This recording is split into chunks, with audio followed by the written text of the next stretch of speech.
We all know in real estate you make money on the buy. So if you don't know how to calculate the after repair value of a house, then you can't make a good offer. So in this video, I'm going to explain exactly how you can quickly and accurately determine the after repair value using comps so you can properly make offers on properties. And make sure you stay to the end because I'm going to show you guys in real time an example of how to do this.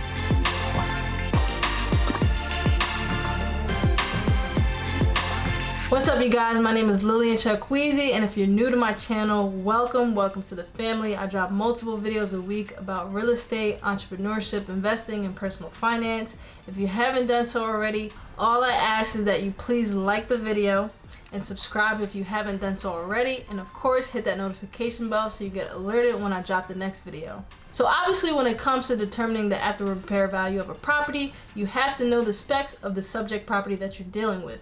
So whatever property that you're analyzing, you have to understand the beds, the baths, the parking, the living square footage, the lot square footage, and the year built. Those are the things that you definitely need to keep in mind when you're going to basically run comps on this property and determine what the after repair value is. The next step is to find sold comparable properties.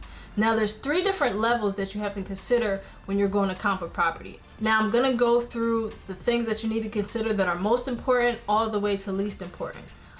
But consider all of these factors nonetheless. So the first thing that you need to pay attention to when comping properties and when you're looking at these comparable properties is the date sold. Now you want to be within the last 6 months to a year. Within 6 months is really ideal, but definitely within a year of that sold property. The next thing you want to consider is the distance from the subject property. How far is that comparable property from the subject property? When it comes to distance, you definitely want to be at least within a 0.5 mile radius and within the same subdivision if possible. Now in the country area, you can go as far out as 1 to 3 miles. I don't comp properties too much in the country area, but I have heard that as a rule, so consider that. Now the next thing you want to consider is the interior square feet of your comps. You definitely want to stay within 300 square feet. So if your subject property is 1100 square feet, you don't want to go out to a property and analyze something that is anywhere above 300. So you don't want to be analyzing a property or comparing a property that is 1500 square feet versus yours that is 1100 square feet. The next thing that you obviously want to consider are the beds and the baths, as I previously mentioned. You definitely want to make sure that they match up to your subject property. So if your subject property is a 3-bed, 2-bath, you want to make sure that your comparable properties are also a 3-bed, 2-bath. Next thing you want to think about is the year build. As mentioned again, year build is pretty important because you don't want to be comparing properties that were built in 1920 to properties that were built in 2000. Obviously you can see that there's a big difference between the houses that were built in the older days versus nowadays. So you definitely want to be within about 5 to 10 years if possible. So you don't want to be comparing a property. If your property is from the 1920s, you want to stay within properties that are, within that 1930 year range. Next thing you want to consider is parking. Now parking is pretty important depending on which area that you are looking in. I mean, it's pretty important everywhere. It could be valued higher or lower depending on the area. For example, if you're in the city, parking can be valued really like high versus parking in the suburbs where you really don't have to worry about having a space to park, but obviously you want to consider that as well. The next thing you got to think about is the condition of the property. Now when it comes to after repair value, obviously you're looking at properties that have been repaired, that have already been rehabbed, and those are the properties that you want to compare to your subject property. It doesn't matter what the condition of your property is, but when you're looking for the after repair value, these properties, the comparable properties, want to be fully renovated properties. You want to make sure that your comparables are after repair value comparables, meaning that they are rehabbed properties. Now another thing that people don't really think about, but you really should, the proximity of your subject property to major roads.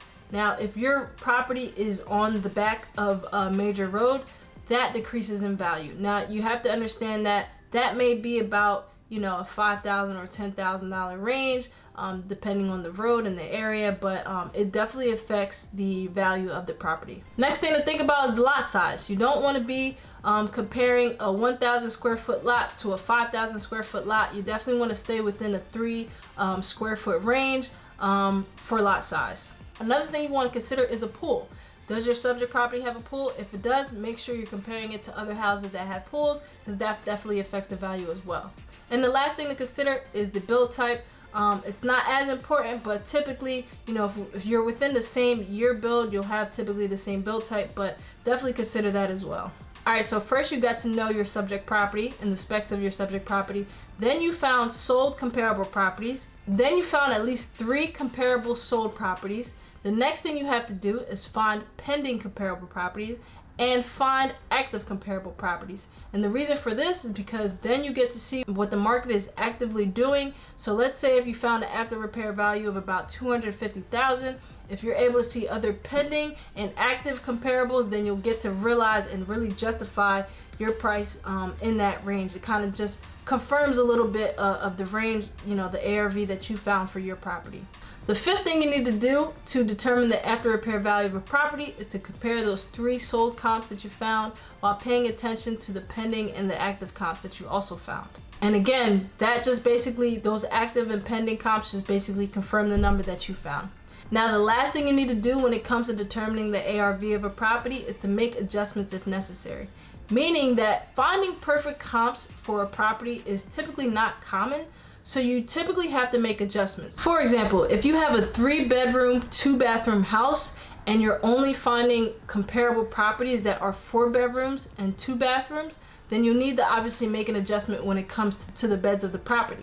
So when it comes to bedrooms, it's usually about a $10K adjustment, and what you want to do is adjust the property of the comparable and not the subject property. You never want to change the subject property.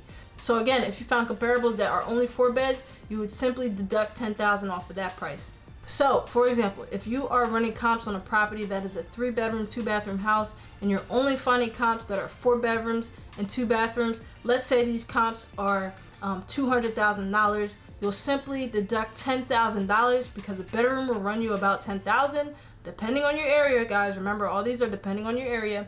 You would simply deduct that $10,000. So in comparison to your property versus that $200,000, you'll probably be at about a $190,000 value. So using that adjustment, your property will probably be about $190,000 versus that $200,000 with the 4 bedrooms, because yours only has 3. Now, same thing when it comes to baths. If you're dealing with a 3-bedroom, 1 bathroom, and all the properties that you're finding that are comparable have 2 bathrooms, you'll just take another $10,000 deduction off of that for your property, and whatever numbers that comes out to be, just make sure you take that $10,000 off, because again, depending on your area, a bathroom will run you about $10,000. The next adjustment you have to make if necessary is if there is a pool. Again, that is about a $10,000 adjustment. And guys, you got to understand, obviously, if your property has a pool and these other properties don't, the comparable properties that you're looking at don't have pools, then simply just add $10,000 onto those properties because yours has a pool and theirs doesn't. I hope this is making sense to you guys. It's really not hard math. You simply just change the price of the after repair value depending on your comparables. Never change the price of your subject property. Next thing to consider is the lot size when it comes to adjustments. As I mentioned earlier, you definitely want to stay within 3,000 square feet, but if all the properties that you're comparing have 5,000 square feet lot size, it'll be about a 5K difference. Next thing, again, when it comes to the proximity to your subject property to a main road or a very busy road, you definitely want to be able to add or subtract $5,000 or $10,000 to that after repair value. And for some reason, if you're only coming across fire damaged properties in the area that you're running comps on for a property, it'll be about a 15 to 50% reduction to your comparable properties for your after repair value. And the reason why these rules are actually legit rules is because these are the same rules that appraisers follow when they're going to appraise a property. So when a bank sends out an appraiser to a house to determine the value, these are the same rules that they're going to be using to determine that value and bring back to the bank to then eventually be able to lend on that property to somebody else. So guys, definitely stay strict to these rules. Obviously, depending on the scenario and the property, sometimes you kind of have to bend the rules a little bit, but definitely stay strict as possible as you can to these rules that I've given you. So I'm actually having some issues with my phone. I know I promised you guys an example of comping, but I'll literally just link a video to my mentor, Jamil Damji, who showed me how to comp. and he'll show you in that video. He basically has a full example of how to comp properties, and he'll walk you through step by step. Unfortunately, I can't do that because my iPhone is having some issues, but that video is definitely just as good. I literally learned my comping method from him. And again, these are rules that appraisers use to comp their properties and determine the after repair value. So definitely check out that video, and it should give you a good understanding about how to comp properties. So guys, I really hope that this video helped you guys out when it comes to being able to comp properties and determine the after repair value. Once you're really able to do that, then you're able to make some really good offers to these sellers. Obviously, you do have to consider repair costs, and maybe I'll make another video to determine how you figure out what exactly needs to be repaired and the prices that go along with that, because I know some people struggle. So if you want to hear about that, definitely leave a comment below so I know to make a video dedicated just on that. But I do also have another video on how to talk to sellers, the questions to ask them, and basically go through an appointment to be able to make these offers. So there's a couple different steps after you're able to find the after repair value and basically what to do after that. So definitely check those videos out. I'll leave them up here and in the description. But yeah, I hope this video helped you guys, and please, if you did, like the video, subscribe to my channel if you haven't done so yet, and hit the notification bell so you get alerted when I drop the next video. Until next time guys, stay blessed and stay safe.